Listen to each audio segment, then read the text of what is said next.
नगे च सुरेन्द्रे च कौशिके पाद संस्पृशि निर्विशेष मनस्काय श्री वीरस्वामिने नमः। आरहत वाङ्मय में कहा गया है, उल्लो सुक्को ये दो छूढ़ा गोलया मट्टिया मया दो भी आवडिया कुड्डे जो उल्लो सो तत्थ लग गई एवं लग्गन्ति दुम्मेहा जे नरा काम लालसा बिरत्ता उन लग्गन्ति जहा सुक्को बकोला। आदमी जीवन जीता है और जीवन जीने के लिए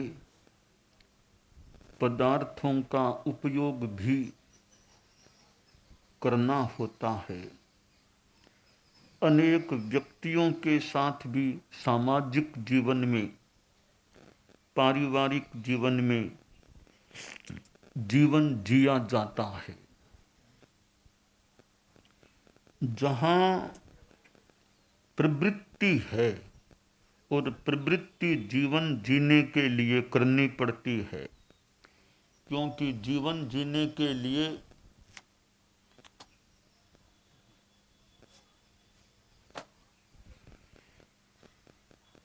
भोजन चाहिए और भोजन के लिए फिर खाना बनाओ, कोई अनाज बोए, खेती हो, कितने काम जीवन जीने के लिए किए जाते हैं। अब प्रवृत्ति है, इतने कार्य हैं। अब इन कार्यों में रहते हुए, पदार्थों का उपयोग करते हुए आत्मा कैसे ज्यादा से ज्यादा पवित्र रह सके, इसका एक उपाय है अनासक्ति, डिटैचमेंट। पद्म जैसे शास्त्र में कहा गया, जहाँ पुम्मम जले जायम नोव लिप्पई वारिणा, जैसे पद्म पानी में रहते हुए अलिप्त रहता है, वैसे आदमी संसार में रहते हुए भी, पारिवारिक जीवन जीते हुए भी, बिजनेस धंधा आदि करते हुए भी निर्लिप्त रहने का प्रयास करे। यह अनासक्ति। कपड़ा पहनना है, कपड़े के प्रति मोह भाव नहीं रखना। भोजन करना है, भोजन में ऐसा नहीं बढ़िया चाहिए, वो स्वादिष्ट चीज बनाओ, वो भोजन के प्रति आसक्ति नहीं। जीभ को जो बढ़िया लगे वो चीजें खाना। जीभ के लिए खाना है या शरीर के लिए खाना है? जीभ को तो थोड़ी देर का स्वाद आ सकता है, तो बाद में कई बार ज्यादा खा लेता है आदमी, परिणाम शरीर को भोगना पड़ता है। जीभ ने तो थोड़ी देर का स्वाद ले लिया, अब पेट में गड़बड़ होती है और कुछ होता है। तो थोड़ी देर के स्वाद के प्रति जो आसक्ति है और उससे जो भोजन किया जाता है, वह भोजन शरीर के लिए भी कठिनाई पैदा करने वाला हो सकता है और भोजन के प्रति जो आसक्ति है वह आत्मा का भी नुकसान करने वाली हो सकती है। तो यह आसक्ति बंधन है या बंधन का कारण है, और अनासक्ति अबंधन है, बंधन से बचाव है। तो हम कार्य करते हुए पदार्थों का उपभोग करते हुए भी बंधन से मुक्त रहने के लिए अनासक्ति की साधना का अभ्यास करें, यह काम्य है। आसक्ति में रहने वाला प्राणी आत्मा का नुकसान करता है और बाह्य रूप में भी कठिनाई हो सकती है। एक भंवरा था, काला काला भंवरा। वो एक कमलिनी के अंदर चला गया, बहुत अच्छा लग रहा था। शाम के समय कमलिनी बंद हो गई। भंवरे को पता था कि मैं बंद हो जाऊंगा, पर वो इतना आसक्ति में था, बाहर निकला नहीं और वहां बंद हो गया। उसने सोचा कोई बात नहीं, रात रात यहां अंदर रह जाऊंगा। वो सोच रहा था, रात्रिर्गमिष्यति भविष्यति सुप्रभातम भास्वानुदेष्यति हसिष्यति पंकजश्री इत्थं विचिन्तयति कोशगते द्विरेफे हा हन्त हन्त नलिनीं गज उज्जहार। हा हन्त हन्त नलिनीं गज उज्जहार। कि सोचा उसने रात बीत जाएगी और कमलिनी खुलेगी, सूर्य उगेगा, प्रभात हो जाएगा, फिर मैं बाहर निकल जाऊंगा, रात को यहाँ बैठा हूं, कोई बात नहीं। वो आसक्ति के कारण उस कमलिनी के अंदर रह गया। अब रात का समय था, 1-2 घंटा रात बीती। इतने में एक हाथी उधर से गुजरा। हाथी ने वो कमलिनी देखा तो खाने का मन हो गया, उसने उसको खा गया। तो भंवरा भी साथ में पेट में चला गया, भंवरा खत्म हो गया। अब ये आसक्ति का एक निमित्त कह दें, कारण कह दें कि प्राणांत हो गया। तो आसक्ति के कारण आदमी का जीवन का भी नुकसान हो सकता है। अब मछली है पानी में, अब वो आटे की गोलियां उनको खाने के लिए मुंह लगाती है, वो कांटा मुंह में, प्राणांत। तो यानी आसक्ति के कारण से कितना इस व्यावहारिक संदर्भ में भी नुकसान हो जाता है। तो मूल बात है, आत्मा के लिए यह आसक्ति नुकसानदेह होती है। तो यह अनासक्ति की साधना, आसक्ति ज्यादा है फिर आदमी और भी पाप कर लेता है। अब धन पैसा है, अब धन के प्रति ज्यादा लालसा है, आसक्ति है, मोह है, आदमी जैसे तैसे धन का अर्जन करने का प्रयास करता है और बेईमानी का भी फिर उपयोग कर लेता है, धोखाधड़ी कर लेता है, झूठ कपट जो कुछ करना, चोरी करके पैसा अर्जित करने का प्रयास। पैसे के प्रति आकर्षण, लालसा, मोह होने से ऐसा आदमी कर लेता। अब आदमी को जीवन जीने के लिए क्या चाहिए? रोटी चाहिए, कपड़ा चाहिए, रहने को मकान चाहिए, और थोड़ी बहुत कोई आवश्यकताएं हो तो वो उनकी पूर्ति चाहिए। तो सादगी में भी जीवन जिया जा सकता है और यूं टिप टॉप हाई फाई उस ढंग का जीवन भी, लग्जरी का जीवन भी जिया जा सकता है। अगर संयम सादगी का रुझान हो तो संभवतः थोड़े साधनों से आदमी का काम चल सकता है।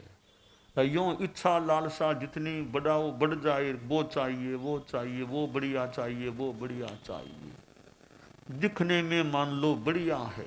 हाँ, कपड़ा चाहिए कि मेरी सर्दी रुक सके, सर्दी से बचाव हो सके, शरीर ढका जा सके, यहाँ तक तो ठीक है।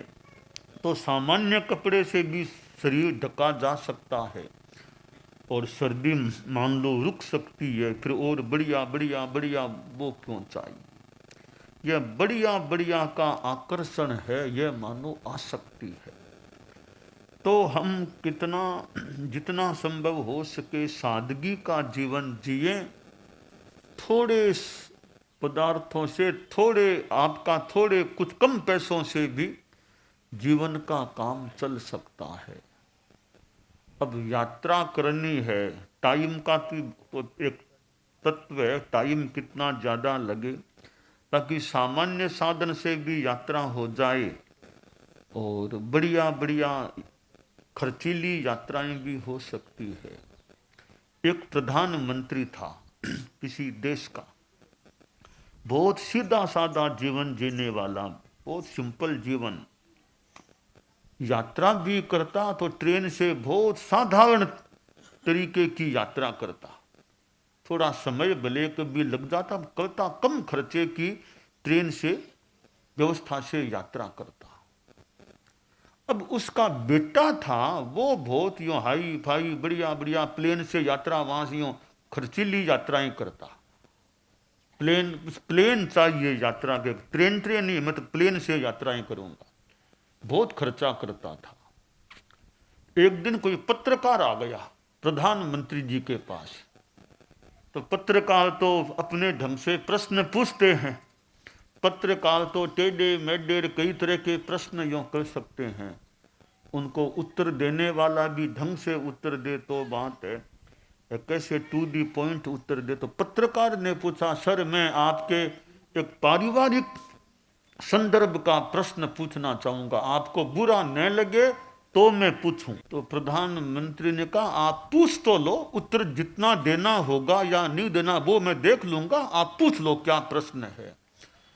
तो कहो, सर मैं वापिस क्षमा याचना करता हूँ। कहा, आप पूछिए कोई बात नहीं। महोदय, मेरा आपके परिवार से जुड़ा हुआ प्रश्न है कि मैं देखता हूँ आप यात्राएं करते हो, ट्रेन से यात्राएं करते हो, साधारण तरीके की यात्रा, बहुत कम खर्चे वाली यात्रा आपकी होती है। कहा ठीक है, मैं तो कम खर्च। तो आपका लड़का है वो बहुत हाई फाई प्लेन इतनी खर्चीली यात्राएं करता है, इतना अंतर कैसे बाप बेटे में? आप इतने सिंपल से रहने वाले, वो इतना खर्चा करता है। तो प्रधानमंत्री ने कहा, देखिए मैं इसका उत्तर देना चाहूँगा, कोई मुझे संकोच नहीं है कि देखो मैं बचपन में किस तरह जिया था। मेरा पिता था, मेरा प्रधानमंत्री का पिता वो किसान था, मेरा पिताजी किसान थे, वो खेती करते थे, हम लोग उनके पास रहते, खेतों में कहीं रह जाते, छोटी झोंपड़ी बना के रह जाते, खेती करते, श्रम करते, पैसा कमाते। यूँ मैंने, मेरे पिताजी बहुत श्रमशील थे, उनके पास पैसा ज़्यादा था भी नहीं, बस खेती बाड़ी करते और बहुत साधारण जीवन जीते, पैदल जाते खेत में, और मेरे इतना सामान्य, हम लोग भी उनके साथ पैदल जाते, कहीं रात को भी खेत में रह जाते, सामान्य झोंपड़ी सी बना के। तो मैं एक किसान के पास, मेरा पिता किसान था, किसान के पास श्रमशील रहा हुआ हूँ। तो देखिए मैं एक किसान का बेटा हूँ, इसलिए वो मेरे संस्कार हैं सादगी के। वो प्रधानमंत्री का बेटा है, तो वो इसके उसके वो संस्कार, मैं प्रधानमंत्री का बेटा, मैं तो बढ़िया खर्चीली यात्राएं, तो मैं किसान का बेटा हूँ, वह प्रधानमंत्री का बेटा है, तो हम दोनों के संस्कारों में अंतर है। तो हमारे संत लोग भी बैठे हैं, हमें प्रधानमंत्री का बेटा नहीं बनना, हमें तो आचार्य तुलसी का महापुरुष, तो हमें श्रमशील कि दादा हम सुविधा कि अवांछनीय सुविधाओं के प्रति नहीं, कि हम तो किसान के बेटे रहे, भिक्षु स्वामी की परंपरा के हैं। हमारे भिक्षु स्वामी थे, वो करीब 77 वर्ष की उम्र में थे। कहते वो गोचरी पधारते थे, 77 वर्ष की उम्र में गोचरी भी पधारते थे। तो कितना श्रम करते होंगे वो अपने, उस वह जमाना था, वो परिवेश था, वो परिस्थितियां रही होंगी, वो गोचरी भी करते थे। तो वो हमारे परम पूज्य भिक्षु स्वामी कैसे गोचरी करते थे। तो हम तो उनकी परंपरा में ही हैं, तो हम वो भिक्षु स्वामी की संतानें हैं। तो वो हमारी श्रमशीलता रे, हम न कि वो कोई प्रधानमंत्री के बेटे बनने वाली बात हो, तो हमारी यह साधनाशीलता, श्रमशीलता और थोड़ा तपस्विता का, थोड़ा कठोरता को भी थोड़ा झेल सकें, सहन कर सकें, वो रुझान हमारा रहे। आप लोग गृहस्थ हैं तो आपका भी सादगी में विश्वास हो, भी अनावश्यक ज़्यादा खर्चा के तड़क भड़क लग्जरी, कि वो शरीर को, जीवन को जरूरत है उतना। मान लो कपड़े गंदे तो मान लो नहीं रहे, कपड़े साफ सुथरे, और बहुत बढ़िया बढ़िया ड्रेस मिले न मिले कोई इतनी खास बात नहीं। सामान्य धोती कुर्ते में भी एक बढ़िया आदमी कोई हो सकता है।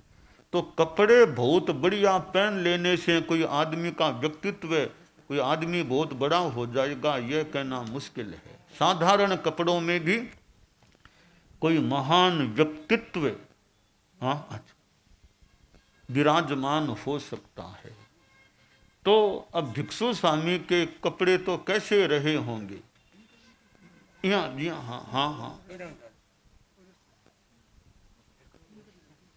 तो यह आसक्ति अनासक्ति की बात है कि हमारा आकर्षण ज्यादा कपड़ों के प्रति न हो। हमारा आकर्षण यानी आप गृहस्थों का आकर्षण गहनों के प्रति ज्यादा, थोड़ा बहुत तो मान लो गृहस्थ हैं, ज्यादा न हो। कि हमारा तो भी सादगी में जीवन अच्छा जिए, धर्म का जीवन जिए, धर्म का कार्य करें, और आलसी हमारे सुख सुविधा की ज्यादा वो मनोवृत्ति न बने। वैसा हमारा कि कपड़े सामान्य है, इसमें भी संतोष है। खाने को सामान्य मिल गया, रोटी दाल साग फुल्का सामान्य मिल गया, या जो जरूरत है वो चीज मानो मिल गई, इतने में कहते हैं राजा भोज है, बस इतना मिल गया, राजा भोज ठीक मिल गया। कि वो कहते हैं कि बाजरी की रोटी रे फोफड़िया का साग मिल, इतने में बस संतुष्ट है, और कोई ज़्यादा नहीं। रोटी राबड़ी मिल गई खाने को, स्वास्थ्य भी अच्छा रहे, ज़्यादा अड़ंग बड़ंग खा लेते हैं फिर थोड़ा शरीर में असर हो सकता है। तो रोटी राबड़ी फोफड़िया का साग, ऐसी दाल कड्डी मिल गई, थोड़ा साग मिल गया, बस गोचरी में इतना आ गया कि दाल आ गई, कड्डी आ गई, साग आ गया, रोटी आ गई, फुल्का आ गया, थोड़ी बहुत ऐसी चीज़ें आ गई, बस इतने में संतुष्ट है। और अमुक चीज़ वो कोई साधु की आकांक्षा न रहे। यह एक साधना का, सादगी का जीवन है। तो हमारे जीवन में ये अनासक्ति कि आकर्षण रखें तो भगवान का रखें, आकर्षण रखें शास्त्रों के स्वाध्याय के प्रति भावना रखें, आकर्षण प्रभु का नाम माला फेरने में रखें, और आकर्षण दूसरों की सेवा करने का भी, दूसरों की धार्मिक आध्यात्मिक सेवा करें, सेवा का रखें, आकर्षण साधना का रखें। और बाह्य पदार्थों का ज़्यादा आकर्षण न हो, ऐसा हमारा प्रयास रहे, और जीवन में अनासक्ति रहे। तो अनासक्ति है तो पाप कर्मों का बंधन होगा भी तो मान लो हल्का होगा, थोड़ा होगा। कि जैसे एक आर्द्र मिट्टी का गोला है, एक सूखी मिट्टी का कुछ पिंड है, तो गीली मिट्टी के गोले को दीवार पर फेंको, वो मिट्टी कुछ चिपक सकती है। सूखी मिट्टी है तो लग गई, नीचे उतर गई। तो अनासक्ति सूखी मिट्टी के गोले के समान है, आसक्ति गीली मिट्टी के गोले के समान है। तो शास्त्रकार ने कहा, उल्लो सुक्को ये दो छूढ़ा, गोलया मट्टिया मया, दो भी आवडिया कुड्डे, जो उल्लो सो तथ्य लग गई। एवं लग्गंति दुम्मेहा, जे नरा काम लालसा, विरत्ता उन लग्गंती। जहाँ से सूखे गोलो आश्रय दो। तो ये सूखे गोले की तरह ये अनासक्ति है। तो हम उस सूखे गोले की तरह कार्य करें कि अटैचमेंट, आसक्ति, मोह, पदार्थों के प्रति रागात्मक आकर्षण हमारा ज़्यादा न हो। हम धर्म ध्यान के प्रति ज़्यादा रुझान रखें। यह हमारे लिए कल्याण की बात हो सकती है।